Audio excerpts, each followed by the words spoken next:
அன்பான இனிய உறவுகளுக்கு தெரியாதனமா நம்ம உண்மையை உளறிட்டோமோ அப்படின்னு அப்படி ஈஸ்வரி ஃபீல் பண்ணுது. ஏன்னா போஸ் மேலே விட்டது சாதாரண வண்டு தான் அப்படிங்கிறது தெரிஞ்சதுனால அடுத்து பார்த்தீங்கன்னா அட்டி நச்சு எடுத்துறாரு. அப்புறம் தமிழ்ச்செல்விக்கு 1 கோடி ரூபா பணத்தை கொடுக்குறாங்க. அவங்க வேணான்றாங்க. ஆனாலும் அப்போ என்ன பண்ணுது, இந்த பணத்தை நான் அவள் பேர்லேயே போட்டு வைப்பேன், அவள் என்னைக்கு வேணாலும் எடுத்துக்கட்டும் புழங்கிக்கலாம் அப்படிங்கிறாங்க. அடுத்து இந்த பொண்ணு காவியா என்ன பண்ணுது, என்னம்மா இந்த பையன் உனக்கு வேணாம்ல அப்படின்னு நீங்கள் ராஜாங்க கேட்க அவங்க அப்பா கடந்து திட்டுறாரு. ஏமா இப்படிப்பட்ட கேவலமான வேலை பண்ணியிருக்கான், அவனை போய் நீ கட்டிக்க போயிருக்கிற, நீ ஏன் இதெல்லாம் சொல்லலை அப்படிங்கிறாங்க. தாமரையும் சாவித்திரி தாங்க சபையில் வச்சு மூக்கறுத்துறாங்க போசுவை, இந்த மாதிரி என்னை வந்து கெடுக்க பார்த்தான் அப்படின்ட்டு. அதெல்லாம் உண்மை அப்படிங்கிற மாதிரி காவியாவும் சொல்லிடுறாங்க. அதனால் ஒன்றும் பண்ண முடியலைங்க. என்ன பண்ணுறது, அப்படியே திருடனுக்கு தேல் கொட்டின மாதிரி அப்படியே பேந்த முழிக்கிறாங்க.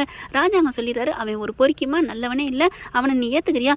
ஆமாம் நான் ஏற்றுக்கிறேன், அவனுக்கு சரியான தண்டனை கொடுக்கணும், அவெல்லாம் இன்னைக்கு நடந்தது இப்படியே மறந்துட்டு மறுபடியும் நாளை பின்ன ஏதாவது பண்ணிக்கிட்டே தான் இருப்பான் அப்படிங்கிறாங்க.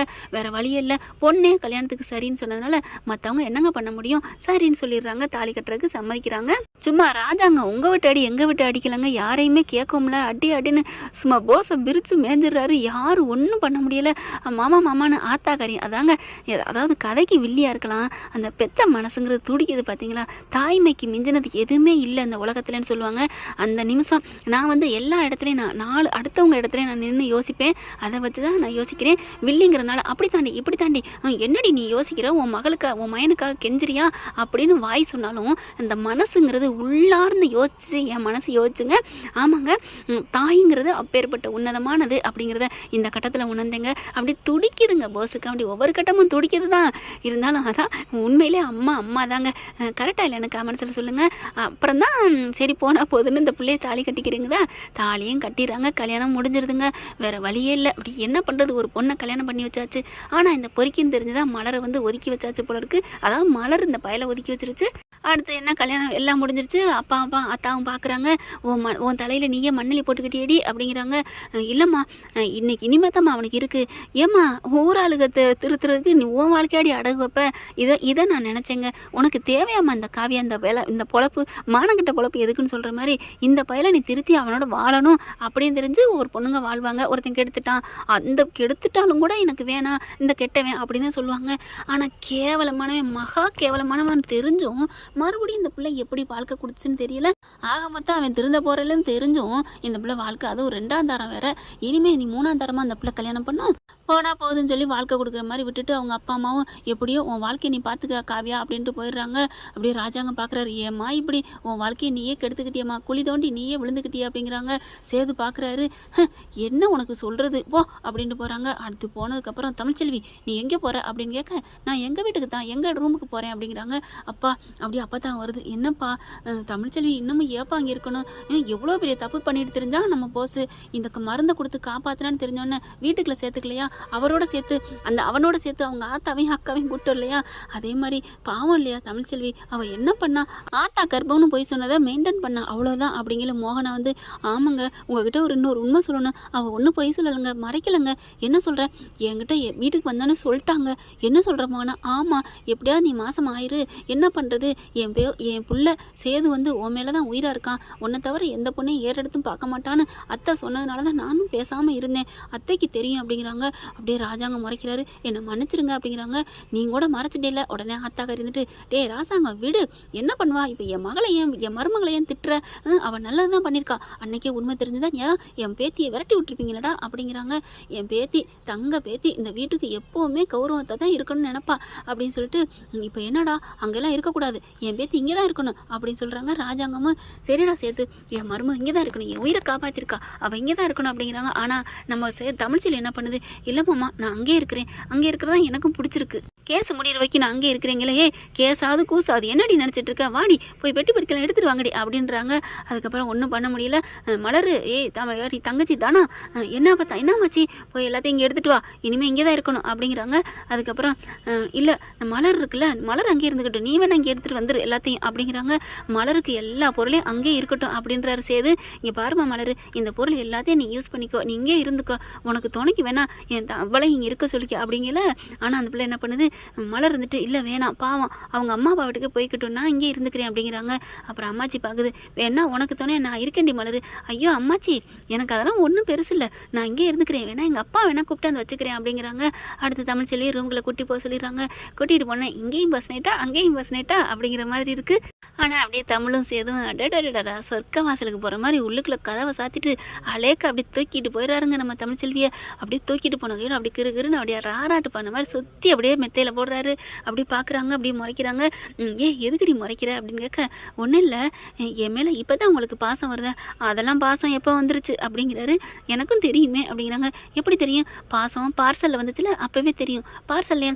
ஆமாம், mixie TV grinder washing machine எல்லாம் வந்துச்சுல அப்போவே தெரியும் அப்படிங்கிறாங்க. அடிப்பாவே அப்போ அதெல்லாம் வாங்கி கொடுத்ததுனால தான் நான் பாசமானவன் நினச்சியா? அப்போல்லாம் ஒன்றும் இல்லை, என் பேரை சொல்லி என் பிறந்தநாளுக்கு அன்னதானத்துக்கு வழங்குனீங்கல்ல, காசு கொடுத்தீங்கல்ல, அப்போவே எனக்கு தெரிஞ்சு போச்சு நான் உங்கள் மனசில் இருக்கேன்னு. அடிப்பாவி அது வேற. சரி விடு அப்படின்ட்டு. ஆமாம் தமிழ்ச்செல்வி, என் கனவுல பெரிய மந்த கருப்பு வந்துச்சு தெரியுமா? ஆமாங்க நானும் கேட்க நினச்சி. எப்படிங்க? அவர் தான் வந்து என்னை தட்டி எழுப்புனாங்க, எனக்கு போத மாதிரி அடிச்சு போட்ட மாதிரி கடந்தேன் தெரியுமா அப்படிங்கிறாங்க. அப்படியே பார்க்குறாங்க. எப்படியோ இப்போவாது நீங்கள் என்னை புரிஞ்சுக்கிட்டீங்களே அப்படிங்கிறாங்க. என்னை மன்னிச்சிரு தமிழ் அப்படின்னு காலில் விழுகிறாரு. ஐயோ அப்பெல்லாம் வேணாம், ஏன் விழுகிறீங்க அப்படிங்கிறாங்க. நீ சும்மா இரு தமிழ் அப்படின்னு சொல்லிட்டு அப்படியே கட்டி பிடிச்சிக்கிறாரு. அவரால் ஒன்றும் பண்ண முடியல, தாங்க முடியல தமிழ்ச்சியால். என்னை மன்னிச்சிரு தமிழ், என்னை மன்னிச்சிரு தமிழுங்கிறாங்க. பரவாயில்ல விடுங்க அப்படிங்கிறாங்க. சொல்லிக்கிட்டு கீழே பார்த்தா வெளியில் ஒரே சவுண்டு கேட்குது.